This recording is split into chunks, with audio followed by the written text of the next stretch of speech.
These young adults begin to discover Red Book about the time they apply for their marriage license, start life in their own homes, have their first baby, take out their first loan, and they stay with Red Book through their busiest years. As Red Book sees them, they are an energetic lot, a carefree lot.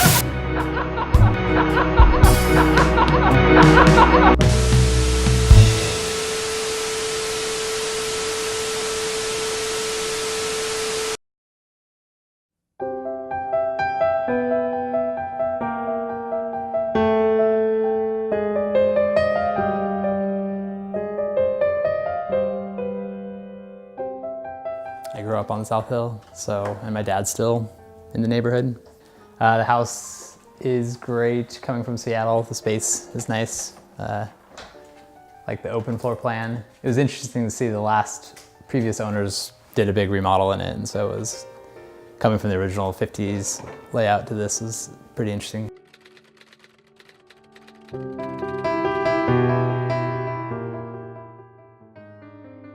A lot of houses have covenants, a lot of subdevelopments have covenants. A lot of times they're, the color of the house, if you can have a fence on your border or not, how big the garage can be, these kind of defining things to give neighborhoods certain characteristics, like they want kind of a consistent look to the houses in the neighborhood.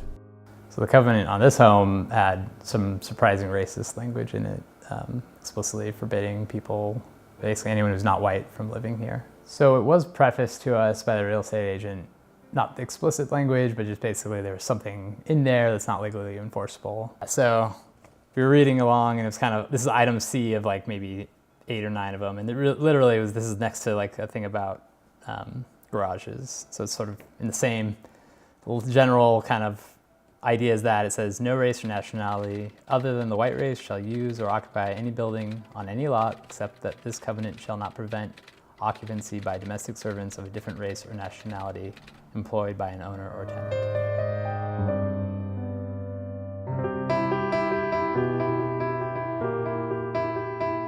Family of color saw a language like that, how would they feel? So I was interested in what legal remedies there were. Then it seemed like the legal remedy was to have it stricken from the document, but it felt like something more proactive than nothing. My position about it is that those need to stay. And it's not that it's a pleasant subject, because it's not. I mean, I'm gonna go buy a house, I wanna see if this was part of a racial covenant. Yay, that makes me feel good. No, it doesn't. That's the problem, is that we're so into trying to feel good about what we're doing that we don't take responsibility for how we got to this place that we have the option of feeling good about what we're doing. Atrocities was that the Germans did to our Jewish brothers and sisters. We cannot expunge these records from the housing, because for me it says, now look where Spokane has come from the horrific place that they've been. Do we have work to do? The answer is yes, but look how far we've come that I can buy a home in that very area that they prohibited me from but 50 years ago.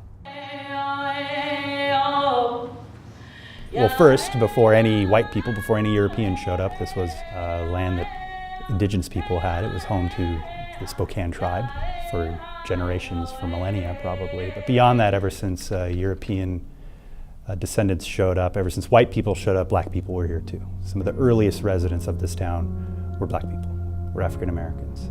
We can only rent in certain places where certain landlords would take our particular vouchers or our housing aids. And predominantly that was housed near other people of color. In the city. We were in the lower part of the South Hill. Prior to that, we wouldn't be able to buy a home in a city because of my color. Many believe that we didn't have that racist history in our community, and it did exist.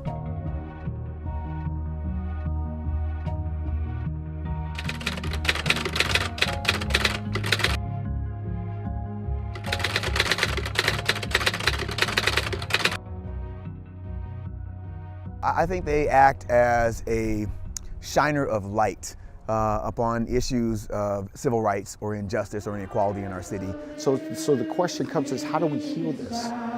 Okay, well, you've had generations of privilege and we didn't, so you're bad now that you've had generations of privilege. No, that's not the answer. The answer is that it wasn't okay But what is okay for now is for you to understand that this happened, right? And to have that understanding be a foundation under which you operate now. You don't get to sweep it under the carpet. You don't get to wipe it away. You don't get to whitewash it or blackline it. You move forward with that understanding.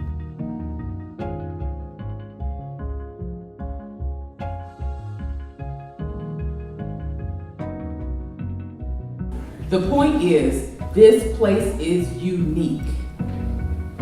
And we do not have any more time to talk about what is wrong with Spokane.